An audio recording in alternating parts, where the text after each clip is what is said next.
ಯಾಕ ಎಲ್ಲ ನಿಂತೋಯ್ತು? ಉರುಳಿಸ್ಬಿಡು ನನ್ನ ಹೆಣನ.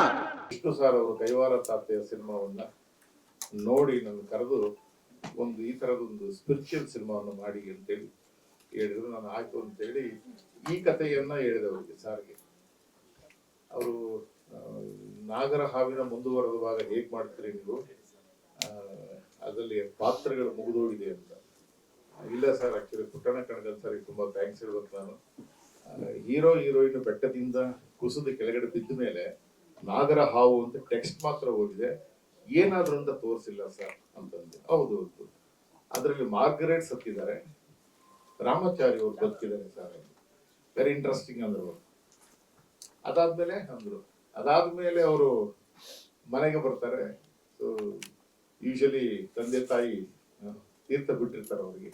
ಅದಾದ ನಂತರ ಮೇಷ್ಟ್ರ ಚಾಮ ಮೇಷ್ಟ್ರ ಮನೆಗೆ ಹೋದ್ರೆ ಆಯಮ್ಮನು ಬೈಕ್ ಕಳಿಸ್ತಾರೆ.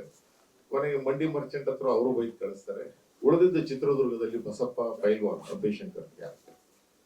ಆ ಕ್ಯಾರೆಕ್ಟರ್ ಕರೆದ್ಬಿಟ್ಟು ದುರ್ಗದಲ್ಲಿ ಎಲ್ಲೂ ಕೂಡ ಜಾಗ ಇಲ್ಲ, ಸರಿ ನೀವು ಬಾಯಿಲಿ ಒಂದು ಒಳ್ಳೆ ಕೆಲಸ ತೋರಿಸ್ತೀನಿ ಅಂತ ಹೇಳಿ ಚಿತ್ರದುರ್ಗದಲ್ಲಿ ಋತುರಂಗ ಭೂಮಿ ಒಂದಿದೆ, ಅದಕ್ಕೆ ಹೋಗಿ ಇವ್ರನ್ನ ಪಾತ್ರ ಮಾಡ್ಲಿಕ್ಕೆ ಅಂತ ಸೇರಿಸ್ತಾರೆ, ಇಲ್ಲಿ ಜೀವನ ನಡೆಸ್ಕೊಂಡು ಹೋಗು ಅಂತ.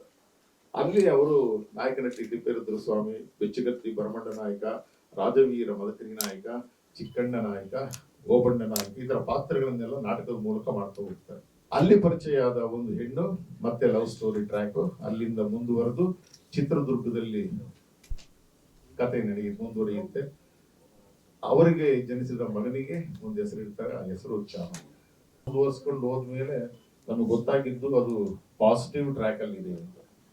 ಹಾಗಾಗಿ ಅದೇ ಅಂಶವನ್ನು ಮುಂದುವರ್ಸ್ಕೊಂಡು ಇಡೀ ಚಿತ್ರವನ್ನ ಮುಗಿಸಿ ನಾವು ಆರಾಮ್ಸೆ ಆಚೆಗೆ ಬಂದ್ವಿ.